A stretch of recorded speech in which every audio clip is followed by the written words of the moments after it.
Now today's video is about how a tea strainer can actually improve your coffee. No, this is not a gimmick, but this is something I can actually test and show you guys. So a couple of days ago, I saw a video or a post by a guy called Avita on Instagram. He actually used a tea strainer looking filter or a sifter, and he actually sifted out his beans, and he showed that there was a lot of, I noticed in the picture there was a lot of contrast between how the normal boulders and then the fines that came rubbed off the boulders looked. There was a big color difference. So in that, I was kind of sparked to try and use my tea strainer to do it. So I broke the glass on my tea strainer like last week, and I was like, hey, why don't I try it with this tea strainer? So what happens is the boulders I pour in here, or the grinds, once I grind the beans, and then I just take a spatula and I kind of rub it along the edges, and it just, the motion of rubbing forces these little microfines off of the big boulders. Yes, I am talking about microfines, but today's video is a lot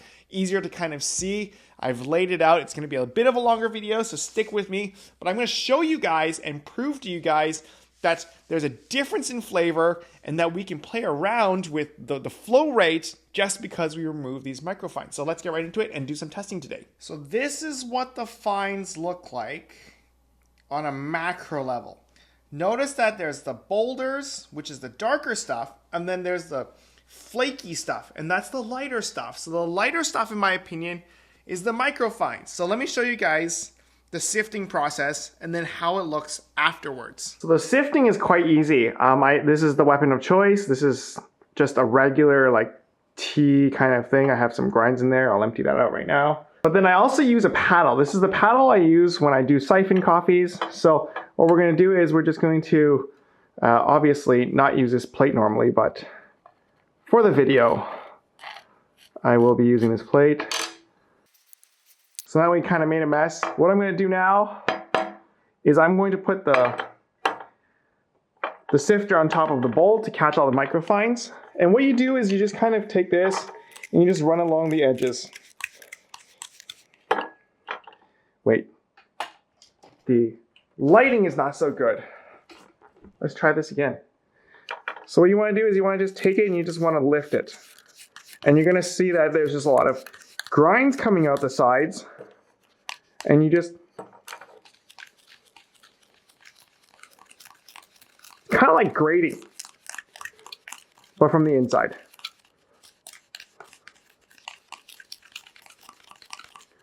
And as it kind of peeks out, you're going to see that there's a lot more in the plate.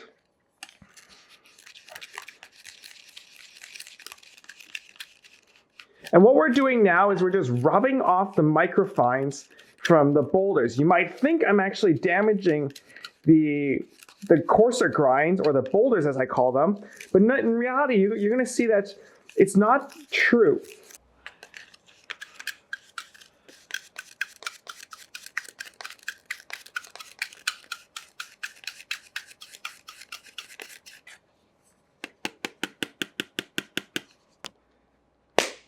So as you guys can see, we're left mostly with, this is just the microfines that I keep talking about. There's actually quite a large amount of it. There's only a little bit.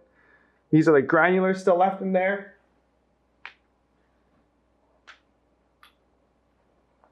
So let's take a look and see how much is left. There really isn't that much left, but you can see, that it already looks a lot more consistent. Let's get a close-up of what both of them look like. So this is the microfine section. You can see it is quite fine. They're quite even. Some of the boulders may have made it through. Might need to actually get that sifter that Avita used, but yeah, let's take a look at, so the darker ones, the bigger ones are probably the boulders. It's not a foolproof method, but the fuzzy stuff is all the microfines, okay? So that's what it is. Let's go take a look at what the boulders look like right now. So this is the boulders. As you can see, it's a lot more consistent. There's still a bit of the fuzziness from the microfines on the side. But it looks a lot more clean and uniform. You're going to notice that there are some that aren't like The shape of the grinds are a little bit uneven, but you know, that might be my grinder. I don't know. This is the only grinder I've ever worked with anyways. Now, if you guys are new here, my name is Vincent and I'm the head roaster for Tales Coffee. And if you love educational and informative videos, make sure to subscribe and hit that bell notification so you can get the latest updates on my newest techniques. But aside from the fact that I also brew coffees, I roast a lot of coffees as well. So on my website this weekend, because it's Easter, use the promo code Easter for 20% off all coffee beans. Now the first thing I want to do is actually just want to weigh out how much was used and how much kind of fell through. So let's do that. We're going to start with the MicroFines because it's in this little cup already. Slow. So we got ourselves about 7 grams of MicroFines, okay? And then here we have 20 grams of actual boulders, or what I would call boulders.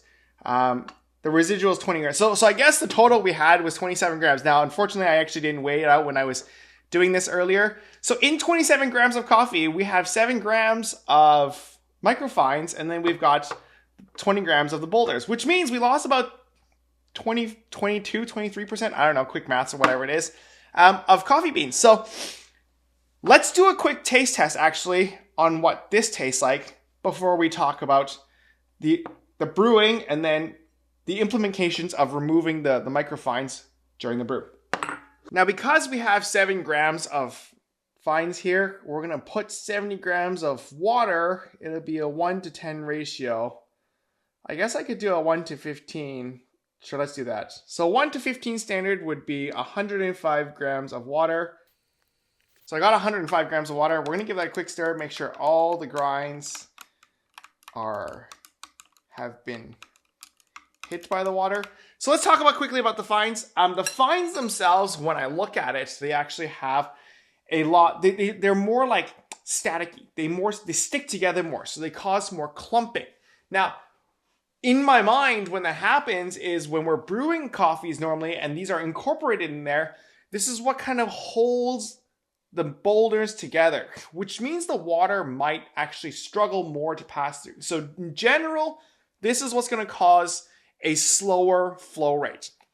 Now, because we've removed it when we do brew kind of just the boulders, we're going to be able to have a faster flow rate, which is why I actually grind it a little bit finer than usual. I'm actually down to about 350 microns, maybe a little bit lower than that. I normally use about 400 microns on my Malconic. It's a grind size is 4, but now I'm at a 3. So because of that, we're going to have a faster flow rate. Now, if this doesn't taste like there's much flavor in there and that we're not losing a lot of flavor, even though the color is so rich and dark, then in theory, we can actually use a much higher ratio to brew this. And with it having a less restricted flow rate, we're able to pour more water through it without having it have a restricted flow rate. So let's do a quick taste test. I can see that most of the grinds have sank to the bottom. There's actually nothing floating on top already.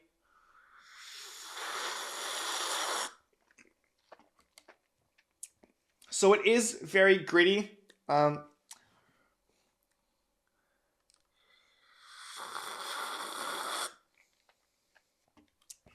There's not a lot of brightness to it.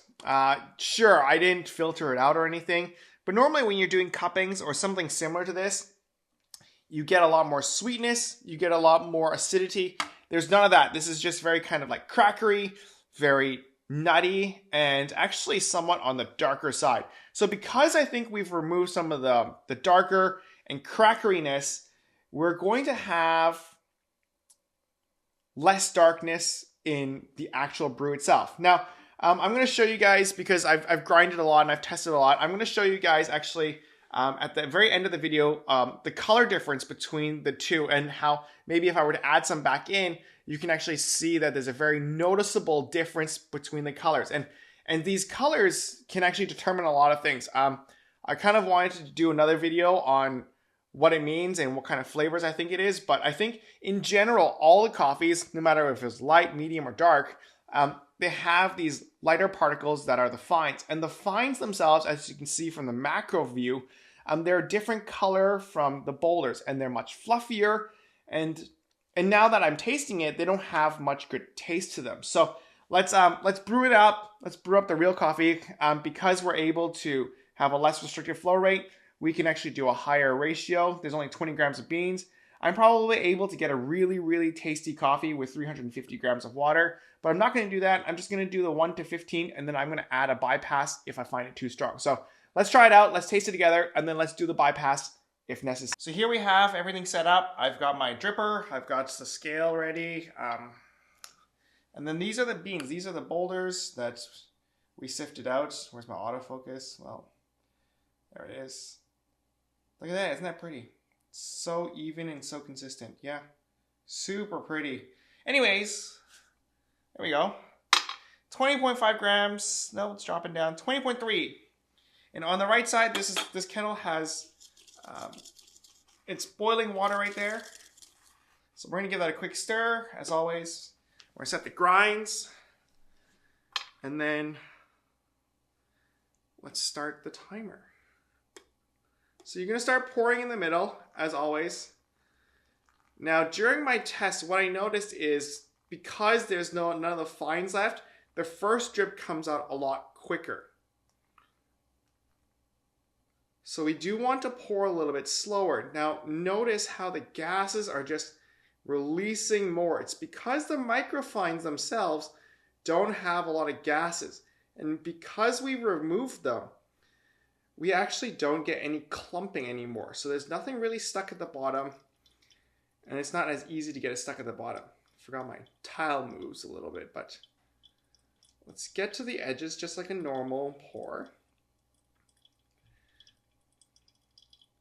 So right now we release the gases faster. We have a less restricted flow rate, which means the beans get to absorb the water much earlier. So in theory, because of this, we actually need less water to brew the coffees. It's because the boulders that have all the good flavors are able to absorb the water earlier. So you can see that the ring is coming out much earlier. It's much easier to sink the beans. I have only 240 grams of water, and we've nearly hit saturation. Now, of course, the water is on boiling, so it's super hot. The beans are naturally going to release the gases a little bit faster. And all of that allows us to have a nice and strong coffee from the beginning. So as we near the first bit of the drain, you're going to notice that there's still going to be fines along the walls, which is fine. We saw that some where it was stuck at the edges anyways. But look, the grinds look really nice, or the finished brew looks really nice. But of course, we're going to do a second pour, just to flush out the rest of the flavors right down the middle. Just look, there's a little bit of gases being released. We're going to hit the 280. That's what I think is necessary. Quick stir once again, and we're just going to let that drain and finish. Okay, so let's do some taste tests. It's been an interesting test so far. We've got ourselves the MicroFines. We've tasted it. We've brewed it.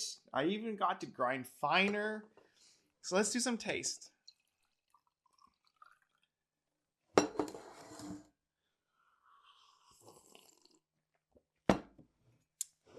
So there's a lot more flavor when compared to something like this. This is just the MicroFines version. This is a lot thinner. There really isn't that much flavor in it, per se. This is quite heavy. This is quite rich. A little bit unexpected for this particular coffee. It's a lot sweeter. It's a lot cleaner. And it's a lot richer than I actually expected. So I'm going to do a little quick dilution. We're just going to add a little bit of water. I don't know how much. Don't really care how much. This color for the MicroFines, after it's settled for a bit, it's turned a lot lighter in color. Truly is very thin. So now that we've opened it up a little bit, it's a lot better tasting. It's a lot cleaner. It's probably because even at the 1 to 14, from a 20 to 280 grams, because this doesn't carry a lot of flavor, what we're actually doing is we're actually brewing what would have been a 27-gram coffee, essentially. Or maybe 25 grams because some of it did probably fall in here. There's still a little bit of flavor in here. Not a lot though. But the benefits of having of removing the microfines is that you definitely have a much cleaner cup. You've removed a lot of the microfine. You've got a better flow rate because there's less resistance during the brew. That allows you to have the first drip comes out a little bit earlier, so you might have to work on the technique a little bit. But during the brew, you're going to get less clogging. The microfines are not going to prevent the gases from leaving. They're not going to prevent the water from getting into the boulders and extracting the best flavors at the most even times. It's a delicious cup of coffee, by the way. Probably one of the better ideas I've had so far. So what we take away is that we're going to get a better tasting coffee, cleaner cup. Is it worth all the effort? I mean, it's kind of like French trimming your rack of lambs. You're going to get the best flavors from the best part. And then the rest of it, the sinew or like the little meat on the sides, it doesn't look as pretty. It definitely doesn't look as nice, right? So things like this, removing a lot of the microfines is like removing some of like the less perfect part of the meat. It's not always going to be what I'm going to do. In general, I'm probably still not going to really do this. I'm just, for the sake of testing and then for the sake of kind of like pushing the boundaries of what coffee could be, I think the idea of removing the microfines really is good. And today's video finally allowed me to show that to you guys. So for those of you that actually made it to the end of the video, I know this is a bit of a longer video than I have been doing recently. Thank you guys so much for watching. Let me know in the comments what you guys think about this technique. Try it out yourself. It does seem like a bit of a waste, but remember, because there's not that much flavor in here, you're not really losing flavor, quote unquote. You're actually able to bring out more clarity in what is the good flavor. So you're not diluting the good flavors with the bad flavors. Is it necessary? Once again, not really. I personally will not be spending my full day every day doing this. Once in a while, I'll do it because I want to know exactly how good my coffees can taste. But until then, thanks for watching, guys. Catch you guys in the next one. Bye!